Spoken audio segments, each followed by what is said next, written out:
Hello and welcome to Dialogue. I'm Yang Rui in Beijing. The 52nd Munich Security Conference has just wrapped up. Among the key topics of this year's edition were the war in Syria and the global activities of jihadist terrorist groups, the refugee crisis, and the security and survival of the European Union. The conference highlighted growing differences between Russia and the United States and considered the increasing importance of China in the global international order. Is a new Cold War looming larger between Russia and the West? How will profound differences affect the ongoing negotiations over Syria, and what place will China assume in the balance of this emerging order? To discuss these questions and more, I'm happy to be joined in the studio by Feng Zhongping, Vice President of the China Institute of Contemporary International Relations, and Wang Yiwei, Director of the Center for EU Studies at Renmin University. We'll also cross over to Joseph Yanning, Senior Policy Fellow of the European Council on Foreign Relations. But before we begin our discussion, let's take a look at this. Ideologies. Top security and defense officials gathered in the German city of Munich for an annual security forum. Their focus included the Syrian conflict, refugees, terrorism and epidemic diseases. The gathering came after major powers agreed on February 12th to implement a nationwide cessation of hostilities in Syria within 1 week. However, with growing differences between Russia and the United States, the outlook is not optimistic. Sounds like a little less than 50%. Russian Foreign Minister Sergei Lavrov moved to cool expectations on Saturday, saying that the odds of a ceasefire being successfully put in place on time was now less than 50%. Indicating that Russia remains suspicious of U.S. intentions. U.S. Senator John McCain said on Sunday that Russian President Vladimir Putin had no interest in joining forces to end the war in Syria. Mr. Putin is not interested in being our partner. He wants to shore up the Assad regime. He wants to reestablish Russia as a major power in the Middle East. He wants to use Syria as a live fire exercise for Russia's modernizing military. The chairman of the Munich Security Conference, Wolfgang Ischinger, said China is playing an important role in maintaining world peace and affirmed China's role in trying to solve the Syrian conflict. Well, I think that China is playing a very constructive and important role. The important next step now is to get the parties on the ground, the government in Syria and the rebel groups, to actually implement what was agreed last night. This will be very difficult and complex, and this is why the major powers in the world, including China, will need to stand firm and united to make sure that we can now end this bloody civil war in Syria after almost 5 years. Fu Ying, chairwoman of the Foreign Affairs Committee of the National People's Congress, expressed China's aspiration at the conference of making more contribution to the international society. She said China is a supporter of the existing international order and that it also supports reforms to create more equality and mutual benefit. Now, gentlemen, particularly Mr. Wang Yiwei, you've just come back from the Munich Security Conference. What has impressed you most about the outcome? Because we have heard a lot of noise coming out of this security conference, the 52nd of its kind, and yet do we have something like a joint statement regarding consensus, if any, between and among the participants? Well, if there is a consensus, that's trouble, tumors, turbulence, uncertainties, all kinds of words popular in the atmosphere of the conference. However, a different understanding about the reason and approach to deal with these risks of the security. United States, Europeans, even among the European countries, there are different understanding. For instance, the French all talk about jihadism, terrorism, and the German all talk about refugee crisis. When other countries like Poland and other Eastern European countries talk more about Ukraine and Russia, Cold War. So it's a very divided among the participants. What do you think of the quite divided agenda for the participants? I think, it's natural. Different countries have different interests. But if you ask me about the outcome of this security conference, I think, on one hand, United States, Russia, these two big major countries are willing to sit down to talk about Syria, it's encouraging. But on the whole, I'm afraid, people are so impressed by deep mistrust. We just watched the speakers and what they said. Where people are concerned about the deep mistrust among these major powers. We have to be realistic in international relations.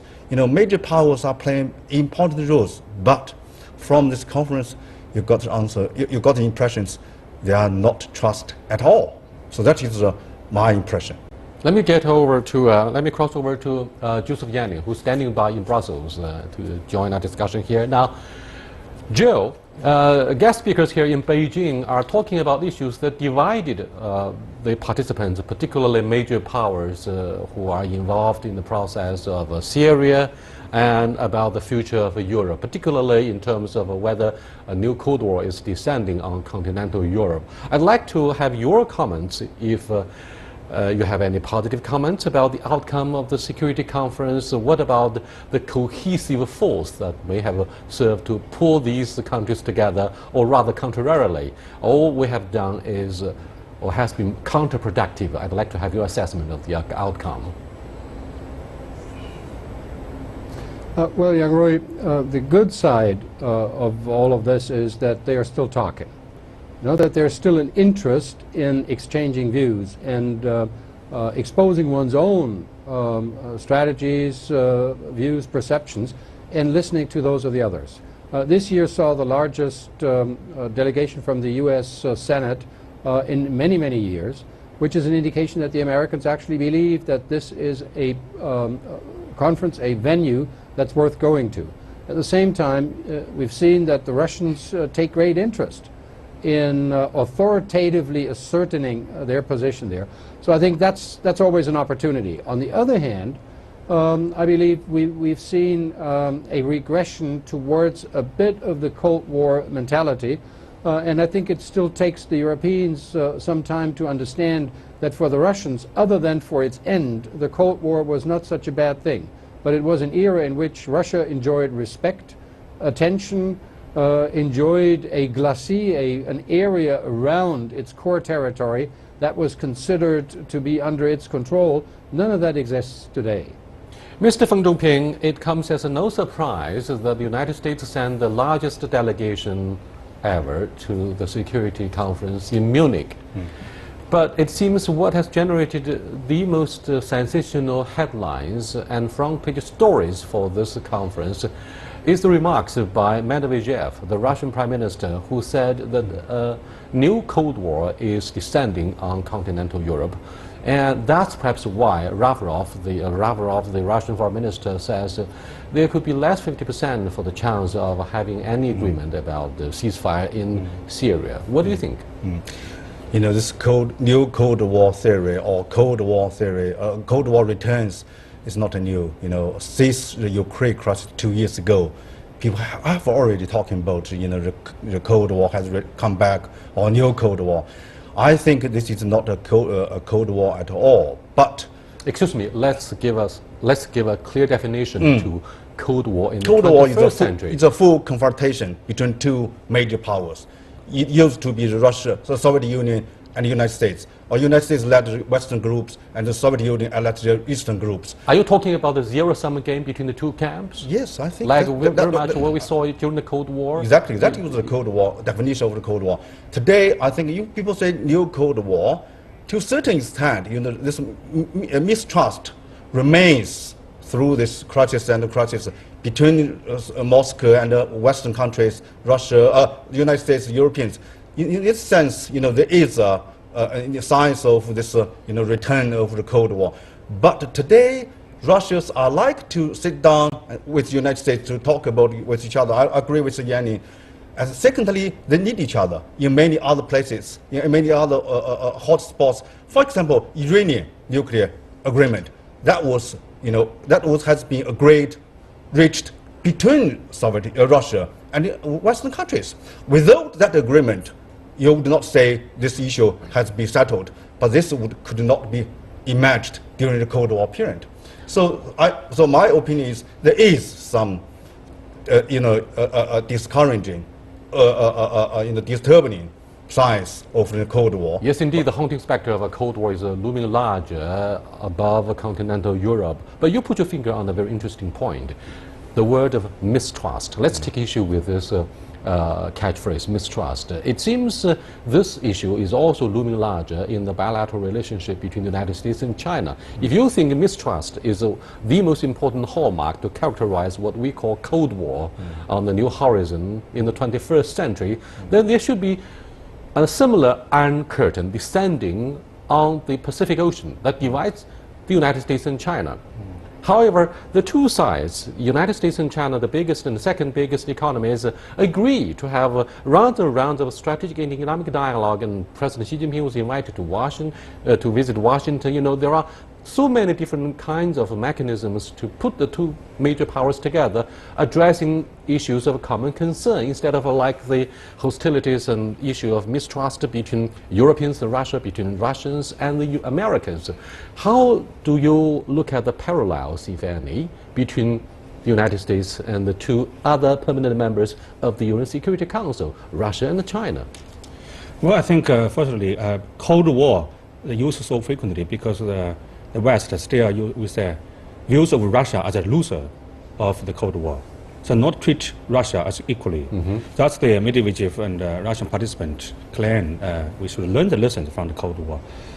I don't think it's Cold War. I agree with Professor Fang. But cold peace, perhaps. No peace. Or cool war. It's not simply said because they all felt the same threats of the terrorist migration. Many things. It's not just that we felt our threat, you felt your threat. It's not easy to say that. The world is very complex. I think, to some extent, Russia is a partner of the West. To some extent, maybe it's a problem like the Ukraine crisis, and so it's very complex. Now, Joe, let me get back to Joseph Yanni. What would be the immediate solution to the crisis in Syria, which is viewed as the root cause behind the massive refugee crisis that is sweeping continental Europe at this moment? Well, young Roy, there's no silver bullet anymore. That far down the line in the conflict in Syria, 5 years of fighting, everything is rather unattractive. But if you wanted to change the situation rapidly, I think the most promising step would be to actually get a ceasefire done. You know, have all sides stop the fighting and then enter into a negotiating process which will certainly have Assad sitting at the table, which will also have the rebel groups sitting at the table, and probably have no previous agreement on Assad stepping aside as the initial step into such a process. I think this is the effect of Russia's rather successful military intervention in Syria now, that this has changed the situation. It still doesn't say anything about Islamic extremists because they are out of that picture.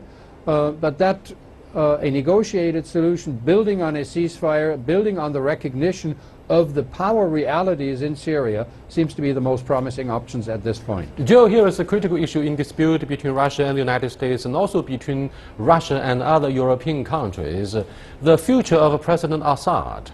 Now, Senator John McCain accused President Putin of deliberately using the issue of Syria to divide the transatlantic alliance between Europeans and Americans. Do you buy this idea?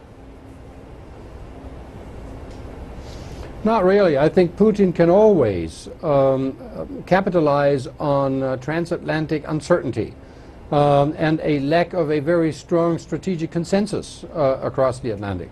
I think Europeans and Americans share an interest in somehow finding an end to the fighting situation in Syria.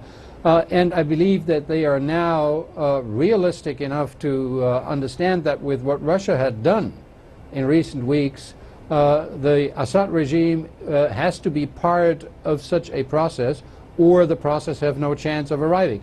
And that, you know, that has different degrees of enthusiasm with which reality is faced in European capitals and in Washington. But since neither one side is considering a massive Russia-style operation in Syria, there's nothing they can do really to alter that setting.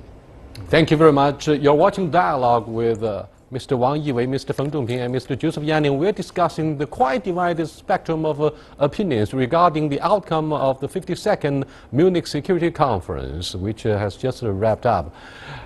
We'll be back in a short while. Stay with us. Welcome back. Foreign policy issues have always been the weakest part of the European Union. That's why EU member states have been pretty reluctant to elect Tony Blair, their leader, for fear that he would come across as too strong, given his charisma. Now, that has given rise to speculative remarks about the future of the European Union. It seems at this moment there have been a lot of noises talking about the possible disintegration of the European Union after, thousands of Arab asylum seekers were washed ashore to have a better future in continental Europe, and that immediately aroused fears. And far-right movement took advantage of the fears in their campaigns. And different governments within the European Union compete to close their borders. Therefore, a big question mark is being raised as to whether we're going to have a disintegration of the European Union. Do you see eye to eye with this kind of allegation? Yes, yesterday the President of the European Council warned the disintegration of the European Union. Of course, he just used this warning to reach some goal. If not united to deal with the refugee crisis and crisis after crisis, it's very terrible for the future of Europe. However, European Union maybe is one of the solutions. It's not the only solution for European countries to deal with so many challenges, from the debt crisis to Ukraine to refugee crisis. And most importantly, the European Union maybe is not the solution, but the problem of this crisis, like the Schengen, free migration. It causes many problems, so it's more complex. Well, you always played safe by saying, this is complex, this is complicated, this is no easy job, no easy answer. I will give you a clear-cut answer this time. Give me a clear-cut answer, yes. please. You know, the problems facing the Europeans are really lacking support of the citizens for integration. That is a big problem. Why public does not support reintegration? Why? This is some question we need to answer. Firstly, because the economic situation. People think, okay, we should not trust Brussels, should not trust the European institutions for solutions. The national government played an important role. So they have the Central European Bank, the bank. Yeah, okay, that was precisely the reason. They think this was wrong because of the single currency, which made this Greece crisis, a Portuguese crisis. They blame the European integration. This is the one reason. Secondly, because of the European Union European Union are not the key fighter of this all crisis. For example, Schengen problem, it's the national government, it's Germany was doing the most. And the Euro crisis, it's Germany again. So it's national governments are the actor which are playing much more noticeable role in addressing this crisis. So people thought we don't need to support the European Union. But my argument is, actually Europeans need to have more integration. In their words, more Europe, not less Europe. More Europe means more integration. For example, I disagree with Yiwei. The migration crisis actually asks for European single refugee policy. That is the integration. But no, they're lacking. They have a common board, okay? But they don't have a common immigration, a refugee policy. That's the problem. That means... You know why? Because the individual governments disagree over the mandatory quota system. Exactly. So the problems are, if you have a single currency, you must have a single financial policy, but they don't have. If you have a single board, you need to also have a single refugee process, but they are all reached half. are finished. Crisis means the lack of the integration. So more integration into solve this problem. This is the idealist perspective. Today, the European Union felt two threats: nationalism, populism. It's not just a democratic deficit. The people not agree with. It's not extremism also rising. Inside of the European Union. Let's have an answer from Joseph Yanning about the issue of populism and nationalism. Do you think these two issues threaten to tear apart the fiber that has so far held European countries together? The determination to get rid of war dangers, to get rid of war machines, and to have the single currency, so on and so forth. So what's your take? Well, Yang Rui, nationalist populism that we've seen in so many countries around the European Union rising now comes at a very difficult time, because it addresses precisely the problem that our two colleagues just a moment ago have identified. You know, we are facing crises which actually call for more Europe, for more integration, for less national sovereignty. So all of a sudden, publics discover that they have moved into a political framework which, after all, benefits them economically enormously, but that has a second dimension to it, and that it is not good for national sovereignty. So in the crisis, they are faced with this, and they are not ready to accept it. And that's the hour of the populists, because they tell the people that all of these problems are just there because leaders before have agreed to pool sovereignty. And if then nations were back in control over their own territory, over their own borders, over their own economy, all of these problems would go away, which of course is utterly wrong, but you don't notice it immediately.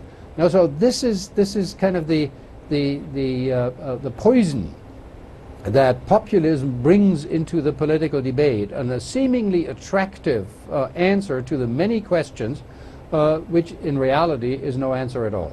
Admittedly, domestic politics has been toxically affected by nationalism one way or another. Look at the upcoming referendum that's to be held by the British government to decide their future with continental Europe.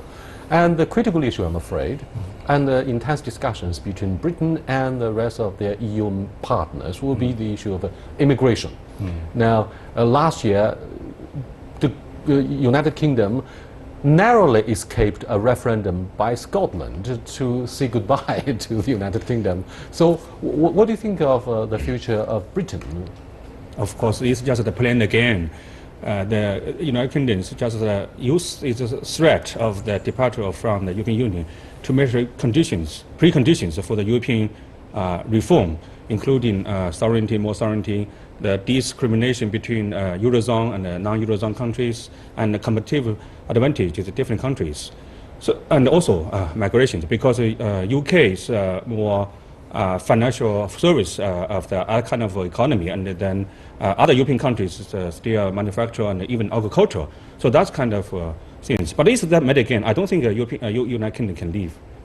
Well, what about the role of China?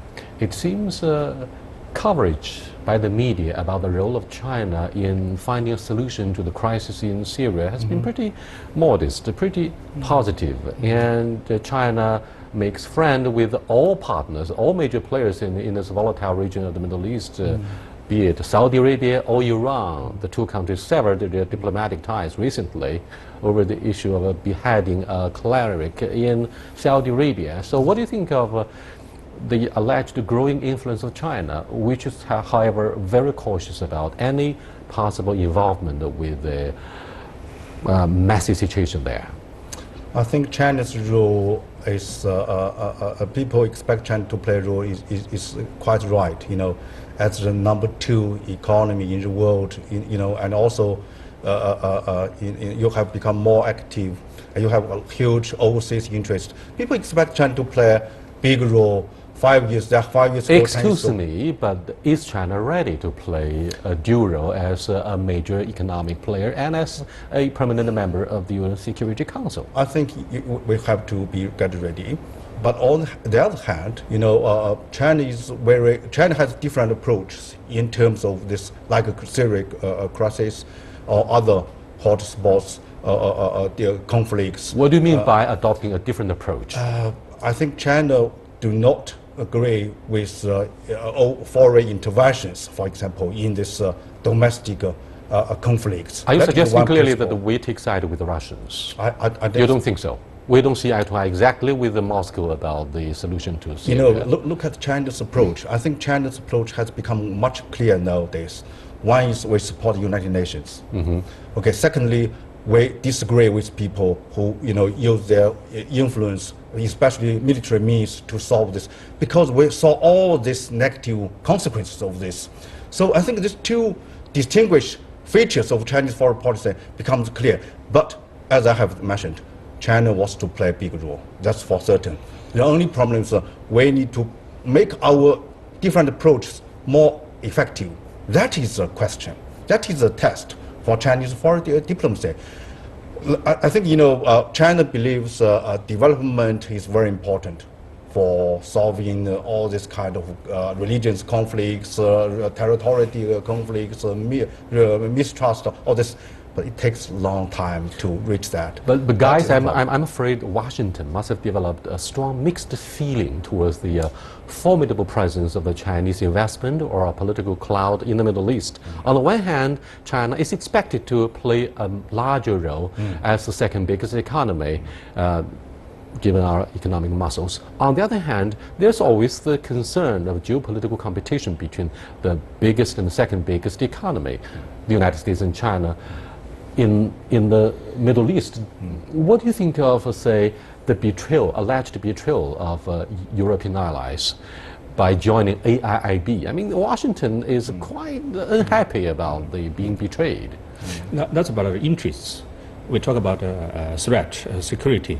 From the atmosphere of the conference, I can see that China is possible solution of all these crises and difficulties and threats of European facing. Is not the reason.